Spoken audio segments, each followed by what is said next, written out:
एक समय की बात है जब भगवान बुद्ध अपने शिष्यों के साथ एक गांव के पास ठहरे हुए थे।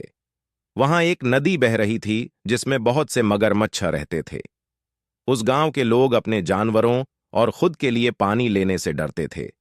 ऐसा कहा जाता है कि नदी का मगरमच्छ बहुत खतरनाक था और जो भी प्राणी उसके पास जाता था उसकी मृत्यु निश्चित थी। बुद्ध का एक शिष्य था, अनाथ पिंडिका। वह बुद्धिमान और साहसी था और उसने मगरमच्छ से मिलने और बात करने का फैसला किया। वह नदी के किनारे पहुंचा और ध्यान से देखा कि मगरमच्छ वहां लेटा हुआ था। वह मगरमच्छ के पास गया और बोला, मगरमच्छ, तुम इस नदी में रहने वाले लोगों को क्यों डराते हो? मगरमच्छ ने आंखों में आंसू भरकर कहा, मैंने ऐसा कभी नहीं किया। मैं केवल अपनी भूख मिटाने के लिए ऐसा करता हूं, लेकिन इसके बाद भी मुझे अपराध बोध होता है। क्या तुम्हारी भूख इतनी महत्वपूर्ण है कि तुम दूसरों का जीवन नष्ट कर दो?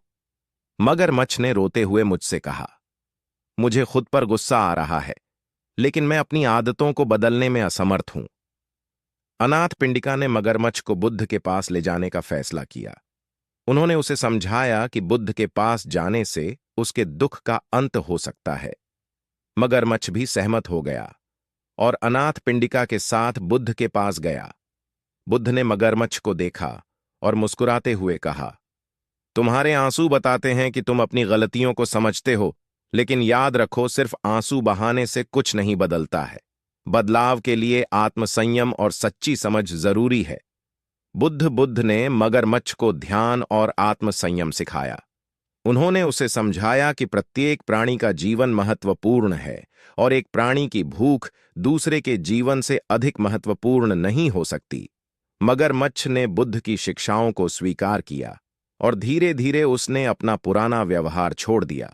उन्होंने बुद्ध के प्रति अपनी कृतज्ञता व्यक्त की और गांव में बुद्ध की शिक्षाओं का पालन करना शुरू कर दिया। समय के साथ मगरमच्छ ने अपना रूप बदल लिया। भूख और क्रोध पर पूरी तरह से काबू पा लिया। अब वह सिर्फ वही करता था जो सही था और वह नहीं जो उसे आकर्षित करता था।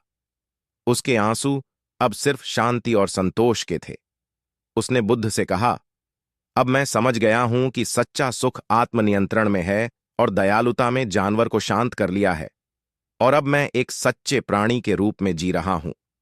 बुद्ध मगरमच्छ की उपलब्धि से प्रसन्न हुए और उसे आशीर्वाद दिया।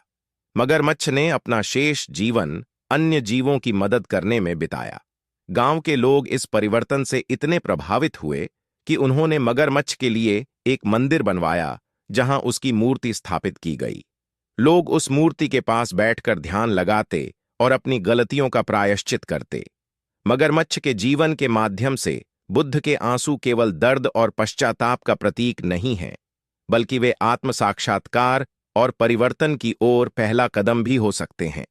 मगरमच्छ के आंसू हमें सिखाते हैं कि यदि हम अपनी गलतियों को पहचान लें और उन्हें सुधारने का संकल्प लें, तो हम अपनी आदतों और व्यवहार को कैसे प्रभावित कर सकते हैं। भगवान बुद्ध की शिक्षाओं के माध्यम से मगरमच्छ ने अपना जीवन बदल दिया और दूसरों के लिए प्रेरणा बन गया।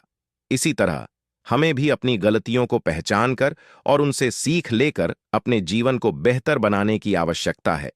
यह कहानी का एक प्रारंभिक प्रारूप है जिसे और अध्याय जोड़कर विस्तार से बताया जा सकता है। आप इसमें अलग अलग पात्र, घटनाएं और संवाद जोड़कर इसे और अधिक विस्तृत बना सकते हैं।